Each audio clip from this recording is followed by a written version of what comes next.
Você não é negativo.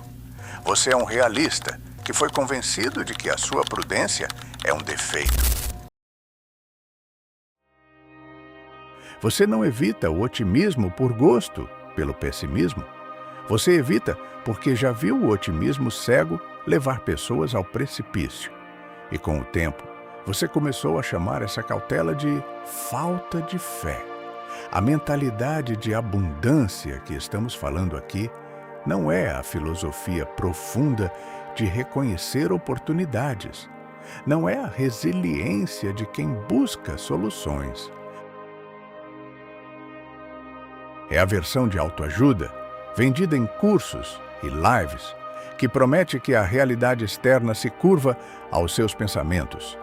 É uma crença funcional, estratégica, quase mágica, construída para evitar o confronto com a incerteza. Ela começa como esperança e termina como uma obrigação de performar a felicidade. Pessoas verdadeiramente presas a essa armadilha raramente parecem infelizes. Elas parecem positivas, proativas, empoderadas. Elas postam frases, compartilham sucessos, falam em vibrar alto. Elas parecem fortes, mas performance e força não são a mesma coisa. Muitos que vivem esse padrão foram educados em um ambiente que prometeu um mundo de possibilidades infinitas, onde o único limite era a sua mente, onde a dúvida era tratada como traição ao seu próprio potencial. Então, a mente aprendeu algo essencial: suprimir o medo, focar no resultado ideal e tratar qualquer plano B como uma profecia de fracasso. Você chama isso de lei da atração, mas em muitos casos é apenas ansiedade disfarçada de fé. Você recusa-se a considerar o pior cenário, analisa o mercado com otimismo, ignora concorrentes, percebe riscos, mas os descarta como energia negativa. E não porque é místico, mas porque um dia acreditar no melhor foi a única forma de não desistir. O problema é que o universo não se importa com a sua vibração. Então você continua investindo tudo em uma única cartada. Continua ignorando os sinais de alerta. Continua esperando que o universo conspire a seu favor. E cada pequeno obstáculo é visto como um teste da sua convicção. Eu sabia que teria que superar isso. Não é resiliência, é negação ativa. Nicolau Maquiavel escreveu que a prudência consiste em saber como distinguir os vícios que lhe permitem governar daqueles que o levam à ruína. A mentalidade de abundância tóxica funciona assim. Você acredita que simplesmente não pensar no negativo o protege dele, mas muitas vezes o que acontece é mais simples e mais incômodo. Você não se prepara para a falha, então ela o destrói. Existe uma diferença brutal entre ter uma visão otimista do futuro e ser incapaz de planejar para a adversidade. A primeira é inspiração, a segunda é ingenuidade. Com o tempo, essa ingenuidade vira identidade. Eu sou uma pessoa de sorte. Eu só atraio coisas boas. Eu não lido com drama. Talvez, você tenha sido poupado de crises graves até agora e confundiu sorte com competência. O arquivo que você enviou fala sobre o otimismo como uma força cega que ignora a realidade. Isso é verdade, mas existe algo ainda mais profundo. Ele também não se permite duvidar, nem quando a evidência é esmagadora. Ele não planeja, ele manifesta. E esse é o ponto crítico, porque a fé cega começa a filtrar a realidade antes mesmo que ela tenha a chance de se mostrar. Você estabelece metas audaciosas sem um plano de contingência, testes invisíveis de merecimento, barreiras contra qualquer pensamento de dúvida, não porque quer ser ignorante, mas porque quer se sentir seguro. Previsibilidade traz a sensação de controle, mas também elimina a adaptabilidade. E sem adaptabilidade, não há sobrevivência real. Os estoicos, em seus escritos, descreveram o premeditatio malorum, a premeditação dos males, não como um exercício de pessimismo, mas como o maior ato de amor próprio. Imaginar o pior cenário para se preparar, para se fortalecer, para que, quando ele chegasse, você não fosse pego de surpresa. Há algo de profundamente racional nisso. Quando a fé vira parte de quem você acredita ser, essa é a tensão central. A mentalidade de abundância pode ser animadora, pode ser motivadora, pode até ser útil em curto prazo, mas quando ela nasce do medo da realidade e permanece por aversão à dor, ela cobra um preço invisível. O planejamento nunca é completo, a resiliência nunca é verdadeira, a segurança nunca é real. Você manifesta, mas não se prepara.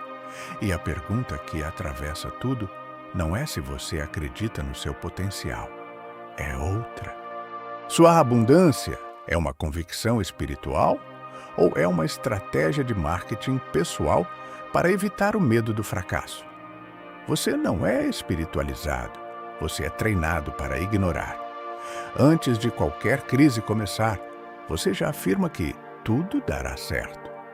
Antes de qualquer sinal vermelho piscar, você já o chama de oportunidade disfarçada. Você identifica falhas em planos, mas as chama de pensamento limitante e nomeia isso de mentalidade de vencedor. Mas existe uma diferença entre fé e negligência. A negligência não nasce do nada, ela é construída. Em um mundo que vende a facilidade, onde a dor é tratada como um sinal de que você está no caminho errado. Aprender a ignorar a dor não era evolução espiritual, era fuga do desconforto.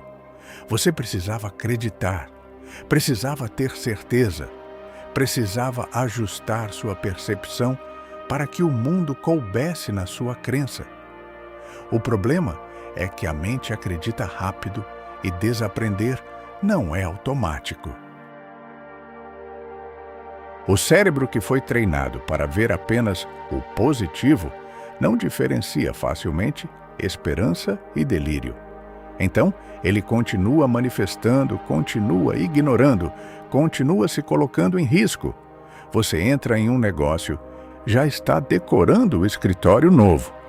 Não porque é irresponsável, mas porque precisa acreditar. Precisa saber que o universo está a seu favor. E quase sempre não está. Marco Aurélio escreveu: "A objeção do arguidor é uma ajuda para meu advogado." O que não enfrentamos dentro de nós mesmos, como o medo do fracasso, encontraremos lá fora como uma falha catastrófica em nosso plano. A mentalidade de abundância é exatamente isso, uma força inconsciente dirigindo suas decisões. Você acredita que o universo retribui a energia positiva? Talvez, mas talvez seu radar esteja permanentemente ajustado para ignorar as armadilhas. E quando você procura apenas confirmação, você encontra. Essa crença cria uma distorção cognitiva sutil, o viés de confirmação. Você espera que tudo dê certo, você espera um milagre, você espera uma solução mágica. Então, qualquer pequeno sinal positivo vira prova. Um cliente aleatório mostra interesse. Você registra. Uma postagem viraliza. Você registra. Alguém te elogia.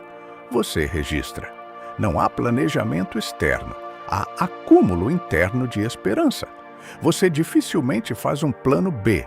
Não gosta de energia dupla, mas também não se prepara para o pior. Você arquiva e silenciosamente continua no mesmo caminho, mesmo que ele esteja levando a um abismo. Isso parece fé, parece confiança, mas muitas vezes é teimosia suicida. O otimismo tóxico também afeta algo ainda mais delicado: a capacidade de aprender com o erro. É difícil aprender com a derrota quando sua mente a interpreta como apenas um desvio de rota. Difícil corrigir a estratégia quando a falha é vista como uma lição para o universo, não para mim. Difícil se adaptar quando sua história ensinou que pensar negativo é que causa o problema. Você não se permite sentir o peso da falha, e isso gera um paradoxo cruel. As pessoas ao seu redor veem sua desconexão com a realidade e às vezes se afastam, o que confirma sua hipótese inicial de que só os fortes e visionários entendem o meu caminho. Um ciclo de isolamento alimentado por uma fé cega que não se permite duvidar. É a fragilidade otimista em sua forma mais perigosa. Não o fracasso, mas a incapacidade de prevê-lo. E a pergunta final não é se você deve parar de sonhar, mas se seu sonho ainda é uma meta ou se virou um mecanismo de defesa contra a realidade.